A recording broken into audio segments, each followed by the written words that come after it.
ഓം ശ്രീ ഗുരുഭ്യോ നമഃ. ജാനകീകാന്തസ്മരണം ജയ ജയ രാമ രാമ. ശ്രീരാമം ത്രിജഗദ്ഗുരും സുരവരം സീതാമനോനായകം ശ്യാമാംഗം ശശികോടിപൂർണവദനം ചഞ്ചത്കലാകൗസ്തുഭം സൗമ്യം സത്യഗുണോത്തമം സുസരയൂതീരേ വസന്തം പ്രഭും ത്രാതാരം സകലാർത്ഥസിദ്ധിസഹിതം വന്ദേ രഘൂണാം പതിം. ജാനകീകാന്തസ്മരണം ജയ ജയ രാമ രാമ. രാം രാം. ഇന്ന് ശ്രീരാമനവമി. എല്ലാ സുകൃതികൾക്കും ശ്രീരാമനവമി ആശംസകൾ. ഇന്ന് മര്യാദാ പുരുഷോത്തമനായ ശ്രീരാമചന്ദ്രപ്രഭുവിൻ്റെ ജന്മദിനമാണ്. ഭാരതത്തിൻ്റെ ആത്മീയ തേജസ്സാണ് ശ്രീരാമൻ. ധർമ്മവിഗ്രഹമാണ് ശ്രീരാമൻ. തപസ്വാധ്യായാദികളിൽ ഏറ്റവും നിഷ്ഠയുള്ളവനും മഹാവിജ്ഞാനിയും രാമനാമജപം കൊണ്ട് ദിവ്യ ബ്രഹ്മർഷിവര്യനുമായ വാൽമീകി മഹർഷി ഒരിക്കൽ ദേവർഷി നാരദരോട് ചോദിച്ചു, ഹേ മഹർഷി, ഈ ലോകത്തിൽ ജീവിച്ചിരിക്കുന്നവരിൽ സൽഗുണങ്ങളെല്ലാം ഒത്തുചേർന്നിട്ടുള്ളത് ആരാണ്?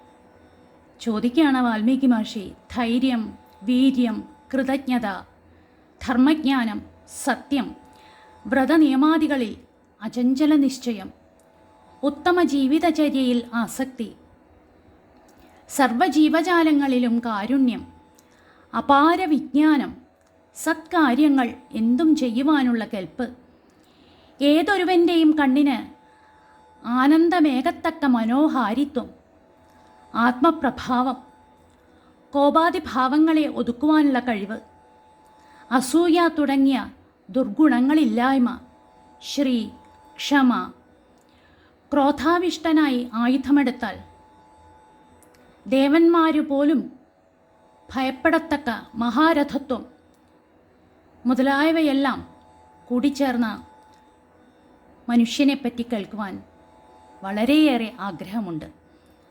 17ഓളം ഗുണങ്ങളാണ് അവിടെ പറഞ്ഞിരിക്കുന്നത്. മർത്യവംശത്തിൽ ഇത്തരത്തിലൊരു വ്യക്തിയുണ്ടെങ്കിൽ അത് അറിയാനുള്ള കഴിവ്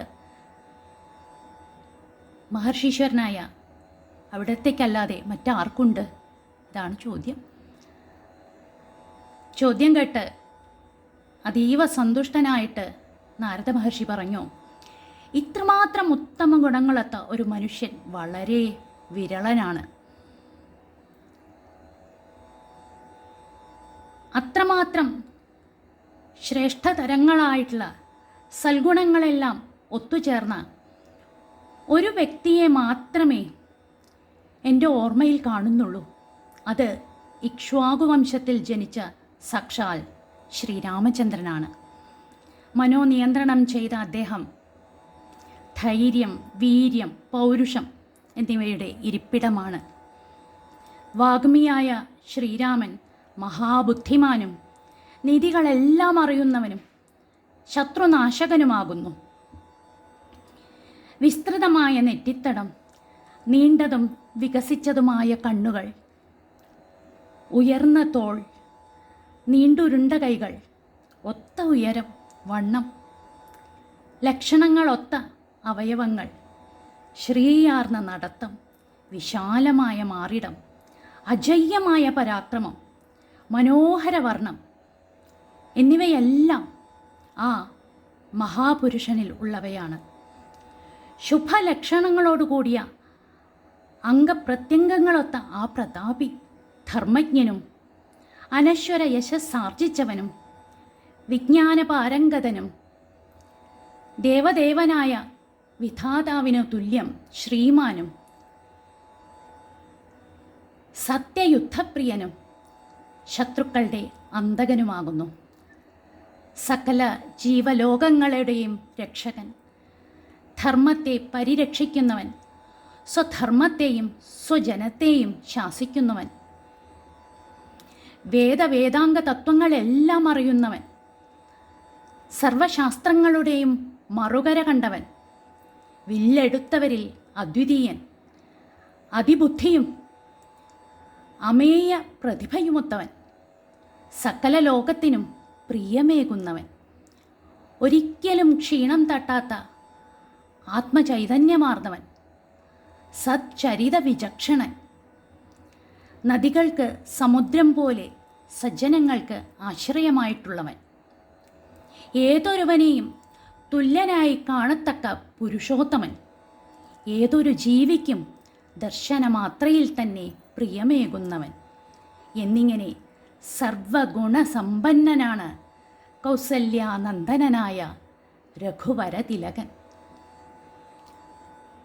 തുടർന്നും നാരദ മഹർഷി പറയുകയാണ്, ഗാംഭീര്യത്തിൽ സാഗരവും, ധൈര്യത്തിൽ ഹിമവാനും, വീര്യത്തിൽ വിഷ്ണുവും, സൗന്ദര്യത്തിൽ പൂന്തിങ്കളും, ക്രോധത്തിൽ കാലാഗ്നിയും, ക്ഷമയിൽ ഭൂമിയും, ദാനത്തിൽ ധനനാഥൻ കുബേരനും, സത്യത്തിൽ തത്തുല്യധർമ്മവും ശ്രീരാമചന്ദ്രന് സദൃശമായി പറയാം. ഇത്രയും വിശേഷണങ്ങൾ ആ മര്യാദ പുരുഷോത്തമനെക്കുറിച്ച് നാരദ മഹർഷി പറയുന്നുണ്ട്. അവിടെ ആ ഉത്തമ പുരുഷൻ്റെ ജന്മത്തെക്കുറിച്ച് ഇനി എന്താണ് വാൽമീകി മഹർഷി പറയുന്നതെന്ന് നോക്കൂ. പുത്രകാമേഷ്ടി യജ്ഞത്തിന് ശേഷം ഋതുക്കൾ 6 അതാ ഇങ്ങനെ അടർന്നു വീണ് കഴിഞ്ഞു. 12ാമത്തേതായ ചൈത്രമാസം വന്നണഞ്ഞു. അതിശാന്തവും മധുരമോഹനവുമായിട്ടാണ് വസന്തം പ്രകൃതിയെ അനുഗ്രഹിച്ചത്. വെളുത്ത പക്ഷത്തിൽ, നവമി തിഥിയിൽ, പുണർതം നക്ഷത്രത്തിൽ വ്യാഴചന്ദ്രന്മാർ ഒരുമിച്ച് കർക്കടക രാശിയിലെത്തിയ പുണ്യമുഹൂർത്തത്തിൽ 5 ഗ്രഹങ്ങൾ സ്വച്ഛത്തിലെത്തിയ പാവന സമയത്ത് സകല ലോകനിയന്താവും സംപൂജ്യനുമായ മഹാവിഷ്ണുവിൻ്റെ അർത്ഥഭാഗം ഇക്ഷ്വാകുവംശനന്ദനായി കൗസല്യാദേവിയിൽ ജനിച്ചു. ശ്രീരാമചന്ദ്രപ്രഭുവിൻ്റെ ആ അവതാരം, ആ ജനനം ഇങ്ങനെയാണ് വാൽമീകീയത്തിൽ വർണ്ണിക്കുന്നത്. ലോകമെമ്പാടുമുള്ള ഹൈന്ദവർ ആ പുണ്യദിനം രാമനവമിയായി കൊണ്ടാടുന്നു. വാൽമീകിയം വളരെ വ്യക്തമായി ശ്രീരാമചന്ദ്രൻ മഹാവിഷ്ണുവിൻ്റെ നാരായണൻ്റെ അവതാരമാണെന്ന് കീർത്തിച്ചിട്ടുണ്ട്. എങ്കിൽ പോലും രാമൻ്റെ മാനുഷഭാവത്തിനാണ് വാൽമീകി പ്രാധാന്യം കൊടുത്തത്. ഉത്തമ ധർമ്മ വിഗ്രഹമായി നമ്മുടെ മുമ്പിൽ ശ്രീരാമചന്ദ്രൻ്റെ ജീവിതം അവതരിപ്പിക്കുകയാണ് ആദികവി. മനുഷ്യരാശിക്ക് മുഴുവൻ ധർമാചരണത്തിന് ഒരു മാതൃകയെ സ്ഥാപിക്കുകയാണ് വാൽമീകി ചെയ്തത്. അതുകൊണ്ടുതന്നെ രാമൻ്റെ മനുഷ്യഭാവത്തിനാണ് അവിടെ പ്രാധാന്യം കൊടുത്തത്. എന്നാൽ രാമചരിതം പൂർണ്ണമാവണമെങ്കിൽ രാമൻ്റെ ഈശ്വരഭാവത്തിന് പ്രാധാന്യം ലഭിക്കണം. ആ കൃത്യം നിർവഹിച്ചിരിക്കുന്നത് അധ്യാത്മരാമായണത്തിലാണ്. അവിടെ രാമൻ്റെ ഈശ്വരഭാവത്തിന് പ്രാധാന്യം കൊടുക്കുന്നു. വാൽമീകിയം ശ്രീരാമൻ്റെ ജീവിതം വളരെ ഹൃദയസ്പൃക്കായി നമുക്ക് മുന്നിൽ അവതരിപ്പിച്ചു. രാമൻ്റേതിനൊപ്പം സീതയുടെയും മറ്റനേകം പേരുടെയും ജീവിതം നമുക്ക് മുമ്പിൽ അവതരിപ്പിച്ചു. അതൊക്കെ ധർമാചരണത്തിന് പ്രേരകമാകും വിധമാണ് എന്നതും പ്രത്യേകം ശ്രദ്ധേയമാണ്. എന്നാൽ ഇതുകൊണ്ടൊന്നും നമ്മൾക്കെപ്പോഴും ധർമ്മം ആചരിക്കാൻ സാധിച്ചു കൊള്ളണമെന്നില്ല. ശുദ്ധമായ ഭക്തിയും അതുപോലെ തത്വവിചാരത്തിനുള്ള അവസരവും നമുക്ക് ലഭിക്കുമെങ്കിൽ തീർച്ചയായും ധർമാചരണത്തിന് നമ്മൾ പ്രാപ്തരാകും. അവിടെയാണ് അധ്യാത്മരാമായണത്തിൻ്റെ പ്രസക്തി. മനുഷ്യൻ്റെ ധർമ്മനിഷ്ഠയാകുന്ന അതിർത്തിയുടെ ഉള്ളിൽ ഈശ്വരനെ ഒതുക്കി നിർത്തുകയെന്ന അദ്ഭുത കൃത്യവും രാമായണത്തിനു മാത്രമേ സാധിച്ചിട്ടുള്ളൂ. ബന്ധുവായും സ്നേഹിതനായും ഭൃത്യനായും ഭക്തനായും ശത്രുവായും ഒക്കെ ഒരു ജീവന് ഈശ്വരനോടടുക്കാൻ കഴിയുമെന്ന് നമ്മെ പഠിപ്പിക്കുന്നു രാമായണം. അങ്ങനെ ധർമ്മം തെറ്റാതെ ജീവിക്കുന്ന ഒരാൾക്ക് ആ ധർമ്മനിഷ്ഠ ഒന്നുകൊണ്ടു തന്നെ ജന്മസാഫല്യത്തെ പ്രാപിക്കാമെന്നും കാണിച്ചു തരുന്നു. ചിത്തശുദ്ധി വന്ന് ഭക്തിജ്ഞാന വൈരാഗ്യങ്ങളൊക്കെ ഉണ്ടായാൽ വെറും പ്രാകൃതനായ മനുഷ്യനും പക്ഷി മൃഗാദികൾക്കു കൂടിയും ഈശ്വരത്വം പ്രാപിക്കാമെന്നും വ്യക്തമാക്കുന്നു രാമായണം. പ്രായേണ എല്ലാ അവതാരങ്ങളും ഓരോ ജീവന് വേണ്ടിയാണ്. അവതാര സ്വരൂപങ്ങളിൽ കൂടെ മാത്രമേ ഒരാൾക്ക് അന്ധക്കരണ ശുദ്ധിയും സംസാരത്തിൽ നിന്ന് ഉയർച്ചയും കിട്ടാൻ നിവൃത്തിയുള്ളൂ. ഗുണമയങ്ങളായ പലതരത്തിലുള്ള ചിന്തകളെ കൊണ്ട് എപ്പോഴും മലിനമായ മനസ്സ് നിർഗുണസ്വരൂപനായ ഈശ്വരനെ എങ്ങനെ അറിയാനാണ് അല്ലേ? ഗുണമയങ്ങളായ അവതാര സ്വരൂപങ്ങളിൽ കൂടെ തന്നെ വേണം പതുക്കെ മുകളിലേക്ക് കയറാൻ എന്നതാണ് കാണുന്നത്. അതിനു വേണ്ടി തന്നെയാണ് അവതാരങ്ങളെല്ലാം. നമ്മുടെ തന്നെ മനസ്സിലുള്ള രാഗദ്വേഷ മത മത്സരാദികളാകുന്ന ദുർവികാരങ്ങൾ തന്നെയാണ് അസുരന്മാർ. അവ നമ്മിലുള്ള സത്യ അഹിംസാദി ദേവന്മാരെ ഉപദ്രവിച്ച് ആത്മധർമ്മത്തെ നശിപ്പിക്കുകയാണ് ചെയ്യുന്നത്. അവരെ കൊല്ലാനാണ് ഭഗവാൻ എല്ലാ പ്രകാരത്തിലും അവതരിച്ചത്. അവരുടെയൊക്കെ നാശമാണ് നമ്മുടെ രക്ഷ.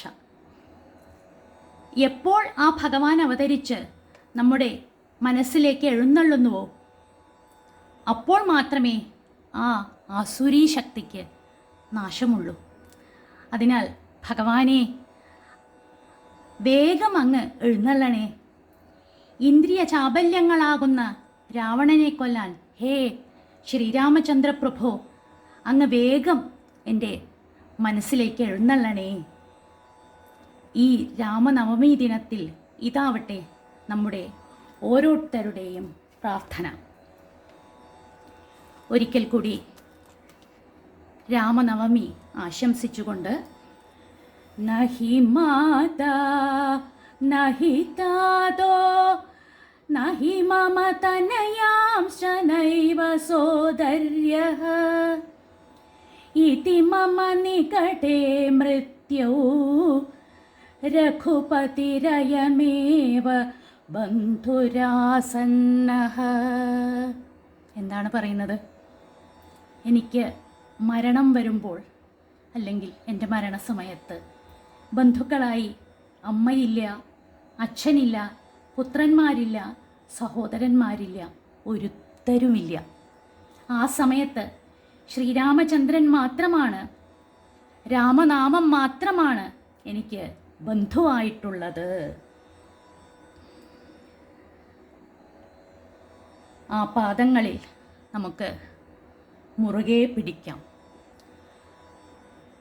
ജാനകീകാന്തസ്മരണം ജയ ജയ രാമ രാമ.